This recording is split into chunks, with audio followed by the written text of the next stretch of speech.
IKEA shopping hall అండి ఇది. రీసెంట్‌గా నేను ఐకియాలో కొన్ని ఆర్గనైజర్స్ తీసుకున్నాను. నాకైతే చాలా బాగా నచ్చినాయి యూజ్ చేస్తుంటే అవి. సో, దాంట్లో ఇదొకటి. ఇదైతే చాలా బాగుందండి ఆర్గనైజింగ్‌కి. యాక్చువల్‌గా నేను ఇది డ్రెస్సింగ్ దగ్గర ఆర్గనైజ్ చేసుకోవడానికి తీసుకున్నాను. ఇదేంటంటే పార్టిషన్స్ లాగా వచ్చిందనమాట. ఇవి ఫిక్స్డ్ పార్టిషన్స్ అండి, రిమూవ్ చేసుకోవడానికి కుదరదు. సో, చూసారు కదా పెద్దవి, చిన్నవి అట్లా బాగుందనమాట ఆర్గనైజింగ్‌కి. ఇది నాకు ₹119 అట్లా వచ్చింది ప్రైసు. సో, ఇట్లా ఆర్గనైజర్స్ అయితే నాకు ఐకియాలో చాలా బాగా నచ్చుతాయండి. ఇంకొకటి ఇది తీసుకున్నాను. ఇదైతే అక్రాలిక్ దండి. ఇది కూడా ఆఫర్లో ఉండే. దీని యాక్చువల్ ప్రైస్ 300 ఏమో ఉండే, బట్ ఇప్పుడు ఆఫర్లో ₹150 అలా వచ్చింది నాకు. ఇది కూడా నేను డ్రెస్సింగ్ టేబుల్ దగ్గర ఆర్గనైజ్ చేసుకోవడానికి తీసుకున్నాను. యాక్చువల్గా నేను అంతకుముందు 1 ఇయర్ ఆర్ 2 ఇయర్స్ బ్యాక్ కూడా ఆర్గనైజర్స్ యాజ్ ఈజ్ సర్కులర్ హబ్లో ఆఫర్స్ ఉన్నప్పుడు తీసుకున్నాను.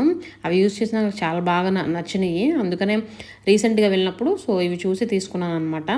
ఐకియాలో ఆర్గనైజర్స్ అయితే చాలా చాలా బాగుంటాయండి. Thank you for watching. See in the next video. Bye.